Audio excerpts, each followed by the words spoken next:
Hey, what's up everybody? Good morning. My name is Jesse, local real estate broker.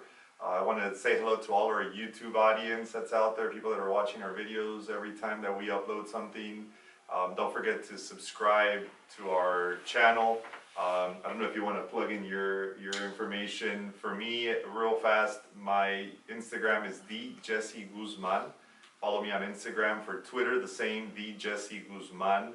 For Facebook is Jesse Guzman Real Estate Broker, and for YouTube is Jesse Guzman Real Estate Broker also. You want to share your channels? Yes, so follow me on social media. Just right here, it's going to be the link, so just check it out. Luis lives, and I'll be putting more stuff up on the video. Cool. So real quick, I wanted to introduce to you guys Luis Padilla. He's one of our up-and-coming stars. His mindset is incredible. He believes that in the next couple months he will be one of the top producers here in the San Fernando Valley, and sometimes I actually hear him say he will be the top producer in the state. Then he says the country. So I wanted to go over a little bit of what has been helping Luis to succeed in the real estate industry, because I know a lot of people that have received their license kind of get the license, they go through the struggle of obtaining the license, they do the courses, they learn everything in the classes, they pass the test, that whether it's the first, second, third, fourth, fifth, sixth, or seventh time, then they get their license and they get stuck. They don't know where to go, they don't know where to start. I think number one thing is mentorship, but I wanted to ask Luis several questions. Number one question is, what do you think has made a difference in your short year that you've been in the industry? I want to also throw in there that Luis has had a very, very good run for his first year. He definitely stands out from the crowd. As you guys know, 80% of the people that join real estate end up dropping out because they don't succeed in real estate.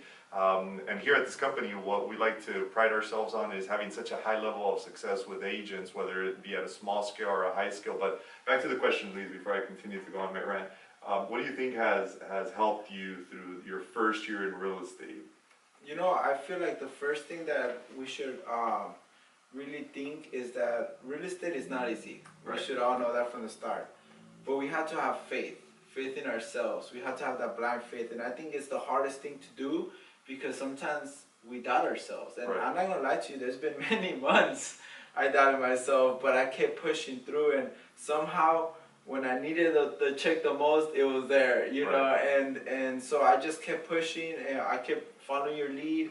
Thanks to everything that we talked about, you obviously pushed me. You were a big part of this success, so I won't take 100% credit.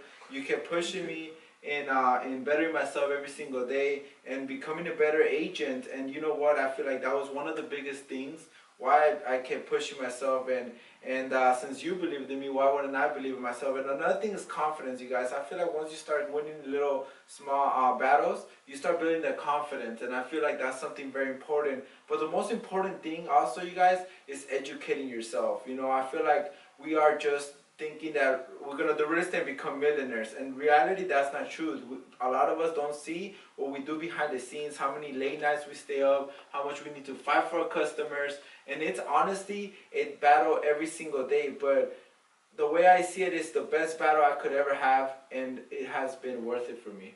I love that. I love that. I know that I talk a lot about scheduling, how important the schedule is. And I know a very, very, very usual thing in the industry is that people get their license and automatically people think, well, I'm a realtor now, I'm going to stop my job, I'm going to quit my job, and I'm going to have the freedom to do whatever I want. I've seen you stick to a specific schedule. I look at your social media and you are at the gym at 5 in the morning.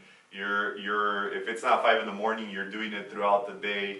What motivates you to stick to that schedule? What do you think has worked out for you when it comes down to scheduling your time and your efficiency? I think honestly, it's the drive and ambitious to be able to provide my family a better lifestyle. Right. You know, I feel like, you know, not that I'm trying to become millionaire, money makes me happy. It's not even that. It's just having that financial security of not having to worry about, oh my God, you know, someone got sick, we can't pay $1,000 because we're living check by check. And that's something that I feel, and in Christmas, you know, I'm not gonna lie to you, there's been years that I don't give nothing to my family, or we do like little tanda for those who don't know, so we could only have to buy one person present. So it's been tough for me too, you know, and I want to be able to change, like they say, that Christmas tree on my family. Right. And I want to be able to provide them with, you know, not have to be worrying about not having enough money. So I feel like that's one of the biggest things for me, to be able to, you know, live the lifestyle that I want.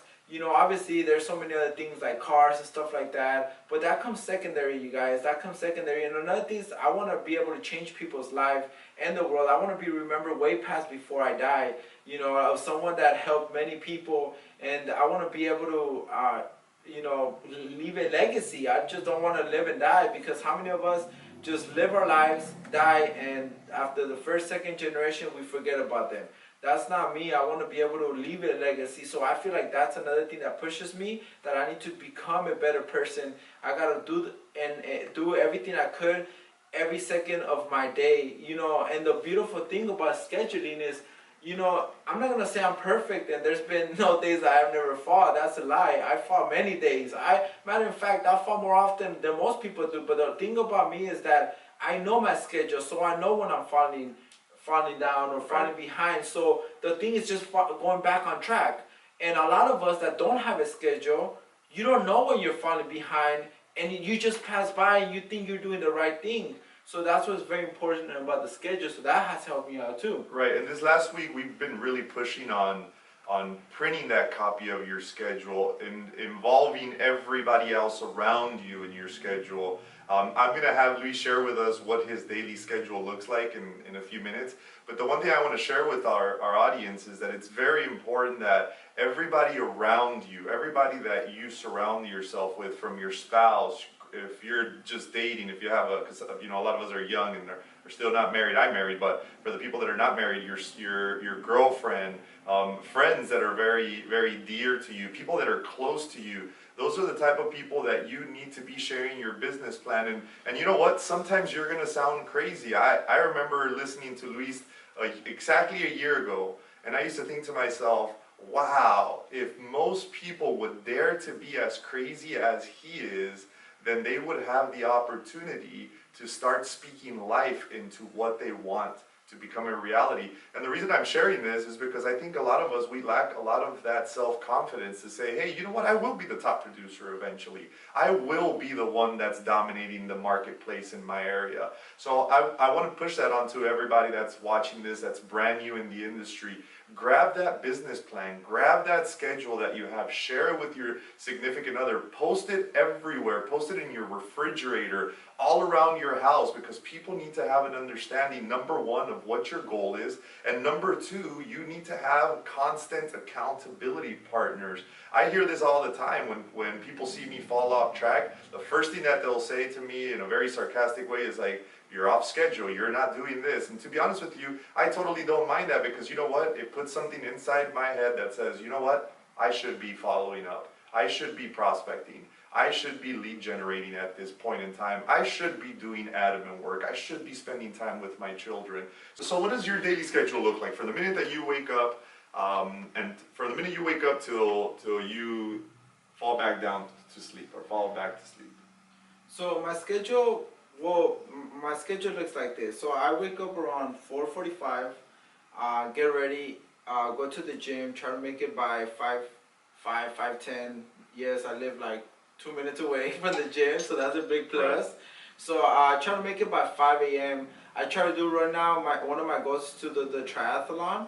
So I'm trying to really focus on running. Right. So I'm trying to do about 3 miles to 5 miles in the morning before anything. So I usually do it within 30, 35, 30, 40 minutes, depending how many miles I run. Yeah. Then from there, I have a little workout. After that, I go home, cook my food, usually egg whites with avocado and shower, whatever. And I get ready and I make it to the office roughly around 7:45, 8. Mm-hmm. That's a perfect schedule, by the way. It's not always exactly like that. Right. And I try to prospect all the way till 12. You know, and those are sacred hours, because that's where we make our money. You know, prospecting. So that's our main focus, prospecting. After that, depending on what I gotta do, usually after 12 is my lunch time, and then admin work computer, follow up, whatever I have Social to do, media. social media, Right. meetings, etc. So then I usually try to have a second prospecting, depending. I have to follow up. Usually I follow up around 2, 3. And then from there, I have a second prospecting, cold calling. Sometimes go follow up with clients I haven't talked to, go to their houses. So I try to do that after 5. Luckily, I am single, so I have a lot more time to just for myself, But I know sometimes I'm taking advantage of that. I feel like that's one of my personal advantage, that I'm able to work till 8 p.m. and nobody tells me anything, because this is my tires messed up. But this is one of the most important things for me. So this is what I try to basically do. Yeah. So and back to the scheduling part of it. Ideally, waking up early is probably one of the best decisions you could try to make, because it allows you to have clear thinking. The normal world does not function around 5, 4:30, 6 a.m. Now, here's the biggest objection that I get as a broker. Well, Jesse, I don't have to wake up that early, because guess what? I'm going to work till 10 p.m. I'm going to work till 11 p.m. And I get that, I understand that. But in the business world, the reality, the stockbrokers, the people that are in the financial industry, their start time in the West Coast, it's 5 a.m. Because in the East Coast, they're already transacting business. So I like to use that as an example, because a lot of the times that I get the objection where, why do I have to show up early? And to be honest with you, I've learned this strategy right when I started in the industry, that waking up earlier, showing up earlier than everybody else, gets you to allow yourself to do a lot of the little things that you won't be able to do once the interruptions start to happen. Very common in offices that all of a sudden you show up at 7:30 like Luis does, 8 a.m. in the morning, and then the people that are not as dedicated to their business plan or schedule show up, and guess what? They want to hang out by the coffee machine and talk a little bit of shop. They want to hang out by the coffee machine. And that becomes a 30-minute thing. I mean, this is the one thing I always see in offices. People show up 11 o'clock. Once 11 o'clock shows up, they will hang out and they'll shoot the shit for 30 minutes, 45 minutes. Then lunchtime comes around. Yeah. After lunchtime, then they say, hey, let's go grab lunch together. And I get it. It's fantastic. You get to surround yourself with other professionals in the industry. You have lunch. More than likely, since you're in real estate, you're going to buy two alcoholic beverages. By that time, it's already 1:30. By 1:30 p.m., you've already missed your follow-up time. You're finally getting yourself into checking your social media, because most people don't have time blocks, and they check their social media for another 45 minutes. By that time, you've researched some gossip, and then you go and talk some more with office people.